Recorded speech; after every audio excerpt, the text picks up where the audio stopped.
The question came on a night when the electricity had already been cut off, when the refrigerator stood silent like a forgotten machine from a better life, and when the only light inside the small apartment flickered from a half-melted candle placed in a chipped teacup.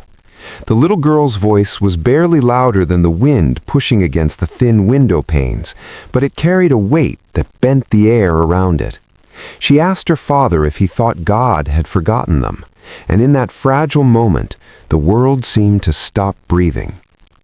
If you believe in kindness and second chances, take a moment right now to like, comment, share, and subscribe to the channel. Stories like this remind us that even in the darkest nights, light can be born from love. David had always believed he was strong. He had worked construction jobs since he was 19, built other people's houses brick by brick, lifted beams heavier than his doubts, and endured sunburns and back pain without complaint. But nothing had prepared him for the day he carried a tiny white coffin into the ground and returned home alone with a 3-year-old daughter who kept asking when Mommy would wake up. Grief did not shout in his life. It moved in quietly, rearranged the furniture of his heart, and refused to leave. 3 years had passed since his wife, Elena, lost her battle with a sudden illness that drained their savings and left behind hospital bills stacked like unwanted monuments on the kitchen table. David tried to hold everything together for his daughter, Lily. He learned to braid her hair by watching videos late at night. He packed lunches that were simple but filled with care. He attended school meetings in dusty boots because he could not afford to take time off and change. He smiled more than he felt. He told Lily that everything would be okay, even when he had no idea how. Then came the layoffs. The construction company he worked for shut down after a series of failed projects. Paychecks stopped. The landlord's patience thinned. The savings account, already wounded from medical debt, dried up completely. David took odd jobs, fixing fences, painting garages, unloading trucks at dawn, but nothing stable came his way. Each day became a careful calculation of what could be postponed: the electricity bill, the internet, sometimes even groceries. Lily was 6 now, old enough to notice the changes. She saw that dinner was often rice with whatever vegetables were on sale. She saw her father skip meals, claiming he had already eaten. She saw him stare at the ceiling at night when she thought she was asleep. Children understand more than adults realize. They read the language of silence fluently. The night she asked if God had forgotten them, David had just returned from another unsuccessful attempt at securing work. He had stood in line with dozens of men outside a warehouse, hoping for temporary shifts. They had chosen younger men, stronger, perhaps, or simply fewer mouths to feed. He walked home under a sky that looked indifferent. Lily sat beside him on the worn couch, her small fingers tracing patterns on his calloused hand. She had overheard a conversation at school about blessings and miracles. Other children spoke about vacations, birthday parties, and new toys. Lily spoke about helping her father wash dishes in cold water because the heater was broken. She wondered, in her innocent way, if God kept a list and had somehow misplaced their names. David did not answer immediately. His first instinct was to offer a quick reassurance, a comforting phrase, but something inside him resisted empty words. He realized that his daughter did not need another promise floating in the dark. She needed proof that they were not abandoned, not from heaven, not from the world, and certainly not from him. He held her close and told her that sometimes life tested people, not because they were forgotten, but because they were being prepared. He did not say it as a sermon. He said it as a man trying to convince himself. That night, after Lily fell asleep, David sat alone and made a decision that would quietly change everything. The next morning, before the sun had fully risen, David walked to the community center across town. He had passed it hundreds of times, but had never entered. Pride had kept him away.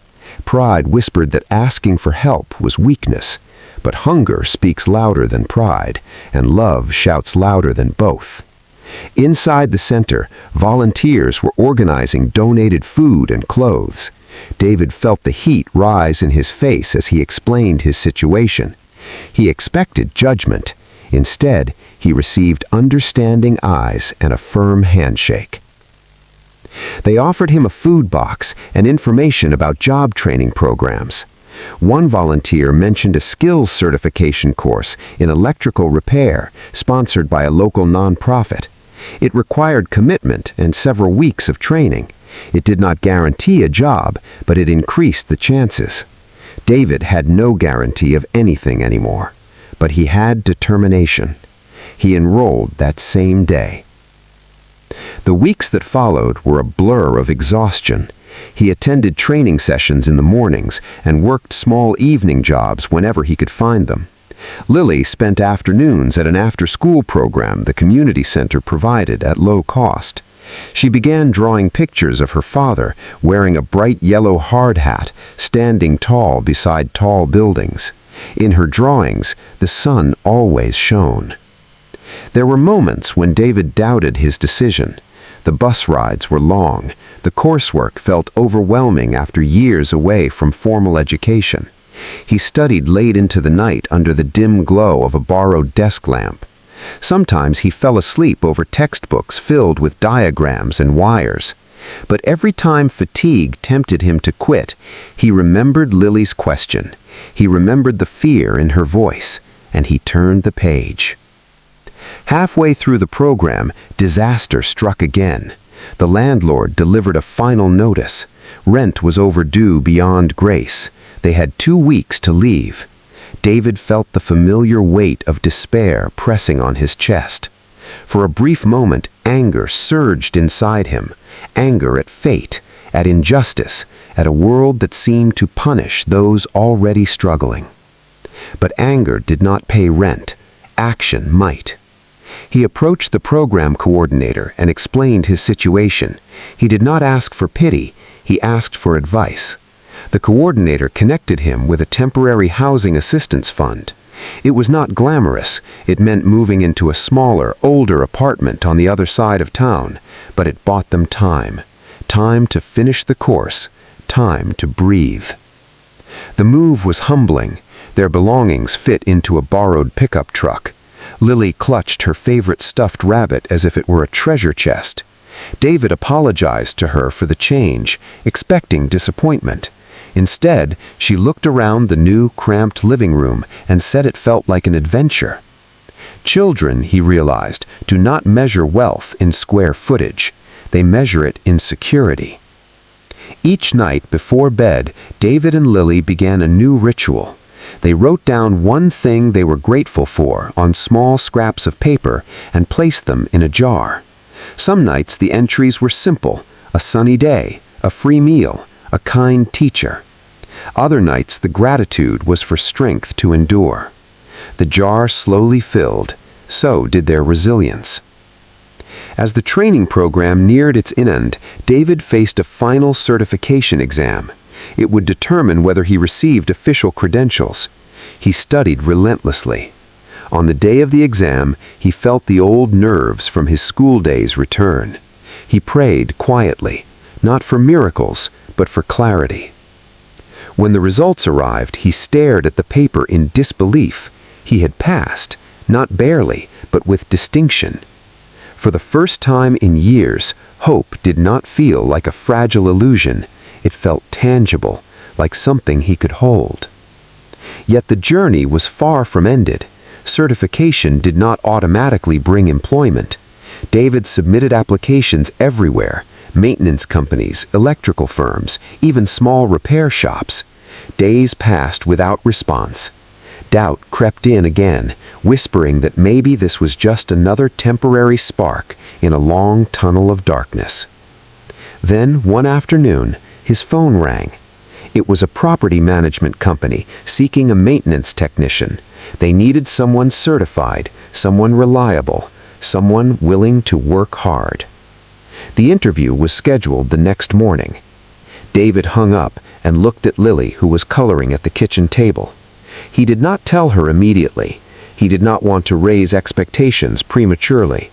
But that night, as they added another gratitude note to the jar, he silently thanked God, not because their struggles had ended, but because a door had opened. And somewhere deep inside, he knew that his answer to Lily's question would not be spoken in words. It would be built in action. The morning of the interview arrived with a sky washed in pale gold, as if the day itself carried cautious optimism. David wore his only button-down shirt, freshly ironed, though the collar showed signs of age. He polished his shoes until they reflected light. As he stood before the bathroom mirror, he barely recognized the man staring back. Lines of exhaustion framed his eyes, but there was something else there, too: resolve. The office of the property management company was modest but organized. The hiring manager, a middle-aged woman named Mrs. Carter, reviewed his certification papers carefully. She asked about his experience, his time in construction, and the gap in steady employment. David spoke honestly. He did not dramatize his struggles, but he did not hide them either. He emphasized his willingness to learn and his commitment to doing things right. Mrs. Carter listened quietly. She explained that the job required long hours and emergency calls at inconvenient times. It required patience with tenants and attention to detail. David assured her that responsibility was not new to him. He had been responsible for a life more precious than any building. A week passed with no news. David tried not to let anxiety consume him, but every missed call tightened his chest. Then, on a Wednesday afternoon, while he was fixing a neighbor's broken sink for a small fee, his phone buzzed. He stepped outside to answer. Mrs. Carter informed him that they were offering him the position on a probationary basis. The pay was not extraordinary, but it was steady. Benefits would begin after 3 months. He would start Monday. For a moment, he could not speak. The world around him seemed to blur. When he finally thanked her and ended the call, he sat on the curb and allowed himself to cry. Not the silent tears of private grief, but open, relieved sobs that carried years of tension away. That evening, he told Lily they were going out for a surprise. He used a small portion of the money he had earned from odd jobs to buy 2 slices of pizza from her favorite shop. As they sat by the window, he explained that he had been given a new job. Lily's eyes widened with pure joy. She did not ask about salary or benefits. She simply threw her arms around him. Life did not transform overnight. The apartment remained small. The furniture remained mismatched. Bills still demanded careful planning. But there was stability now, a rhythm to their days. David woke early, prepared breakfast, and walked Lily to school before heading to work. He fixed leaky faucets, repaired wiring, repainted hallways, and responded to maintenance calls with diligence. Tenants began requesting him by name. On his first paycheck day, David held the envelope as if it were sacred. He deposited most of it immediately, allocating funds for rent, utilities, and groceries. But he also did something else. He purchased a small nightlight shaped like a star for Lily's room. When he plugged it in that evening, the soft glow filled the space with warmth. Lily smiled and said it felt like the stars had moved closer. Weeks turned into months. David's probation period ended successfully, and he was offered a permanent contract with benefits. The relief of knowing that health insurance now covered them lifted a silent fear he had carried since Elena's illness. He began setting aside a small emergency fund. It grew slowly, but it grew. Yet the true transformation was not only financial, it was spiritual and emotional. David no longer felt paralyzed by the question of whether they had been forgotten. He understood that hardship had not been abandonment, it had been a crucible. The training program, the move, the humility of asking for help, all of it had forged a resilience he might never have developed otherwise. One winter evening, nearly a year after Lily's heartbreaking question, Lily came home from school with a drawing assignment. The teacher had asked students to illustrate what family meant to them. Lily's picture showed herself and her father standing beneath a large, bright sky. Above them, instead of clouds, she had drawn a pair of enormous hands forming a protective shape. When David asked her about it, she explained that she no longer thought God had forgotten them. She believed they had been carried even when they did not notice. Her words settled deep within him. He realized that his answer had indeed been action, waking before dawn, swallowing pride, studying under dim light, moving to smaller spaces, persevering through doubt. Faith had not arrived as a thunderclap, it had arrived as steady footsteps. But the story did not end there. One afternoon at work, David responded to a maintenance call in one of the older apartment units. Inside, he found an elderly man struggling with a broken heater. The man lived alone and had limited income. As David repaired the unit, he noticed the sparse furniture and the thin blanket draped over a chair. Something about the scene reminded him painfully of his own darkest days. After completing the repair, Lily learned that the man often skipped heating to save money. That night, David could not shake the image. He remembered the cold evenings Lily had endured without complaint. He remembered the candlelight. The next weekend, David organized a small initiative among tenants and co-workers. Without fanfare, they collected gently used blankets and small space heaters for residents in need. Mrs. Carter approved the effort, impressed by his leadership. The gesture was simple, but its impact rippled through the building. Tenants who had barely greeted each other began sharing resources and kindness. David realized something profound. When you have known hunger, you recognize it in others. When you have felt forgotten, you become determined to remember everyone. Lily watched her father organize donations and accompany him on deliveries. She saw that kindness was not a theory, but a practice. The jar of gratitude notes still sat on their kitchen shelf, now full. They had to start a second jar. Their lives were not extravagant. Vacations were still dreams. Luxury remained distant. But joy had returned in quiet, steady waves. And in those waves, the echo of Lily's question transformed into a testimony. Years have a way of softening scars while preserving their lessons. By the time Lily turned 10, the small apartment had been replaced by a modest two-bedroom home in a quiet neighborhood. It was not large, but it was theirs, a place secured by careful savings, disciplined budgeting, and relentless effort. David had been promoted to senior maintenance supervisor, overseeing a small team. His colleagues respected him not only for his skill, but for his integrity. The night before Lily's 10th birthday, David found the original gratitude jar while cleaning a closet. He sat on the living room floor and reread the faded scraps of paper. Each note was a snapshot of survival, gratitude for food boxes, for bus rides, for passing an exam, for a job interview. He realized how close they had come to despair and how quietly they had walked through it. The next evening, during Lily's small birthday gathering with a few friends, David gave her a gift wrapped in simple paper. Inside was the star-shaped nightlight he had bought on his first paycheck, carefully preserved. Alongside it, he placed the first gratitude jar. He explained that the light had symbolized hope when things were dark, and the jar had captured their faith when words felt fragile. Lily listened with mature understanding beyond her years. She no longer asked whether God had forgotten them. Instead, she spoke about how hard seasons could plant seeds for future strength. As the celebration ended and guests departed, David stepped outside alone. The sky above their home shimmered with quiet constellations. He remembered the powerless apartment, the candle in a teacup, the fear in his daughter's voice. He understood now that the question had not been a sign of weak faith. It had been an invitation to rise, to act, to trust beyond comfort. He had once believed that answering his daughter required a perfect sentence. Instead, it had required imperfect, persistent effort. If this story has touched your heart, please take a moment to like, share, and comment.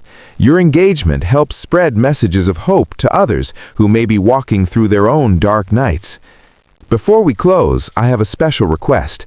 Comment the word faith if you believe that love and action can change a life. David eventually began volunteering regularly at the same community center that had once helped him.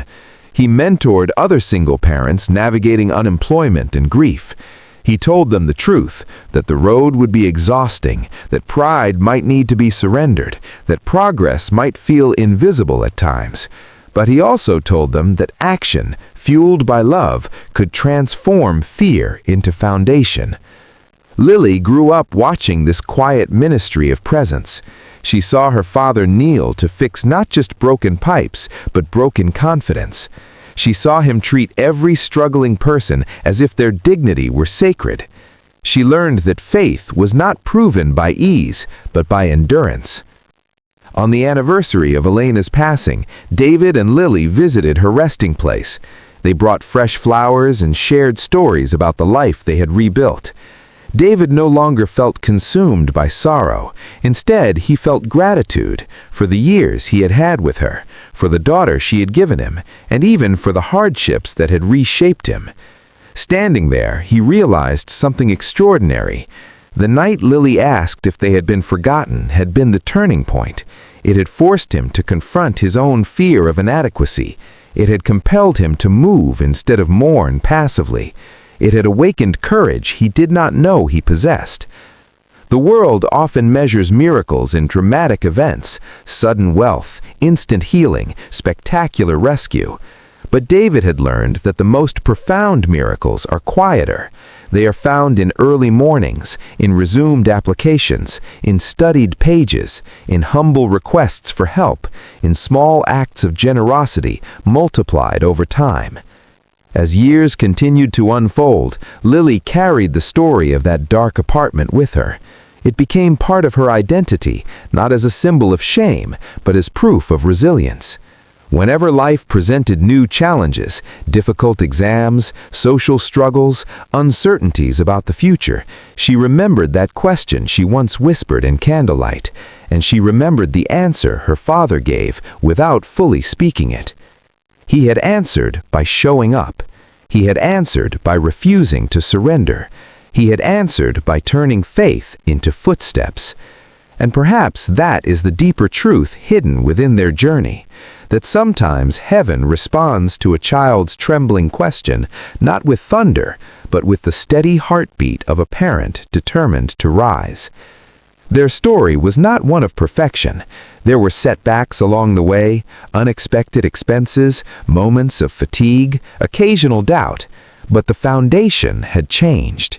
Fear no longer ruled their home. Hope did. On quiet evenings, when the house was still and the world outside seemed vast and unpredictable, David would glance at the star-shaped nightlight now resting on a shelf in Lily's room.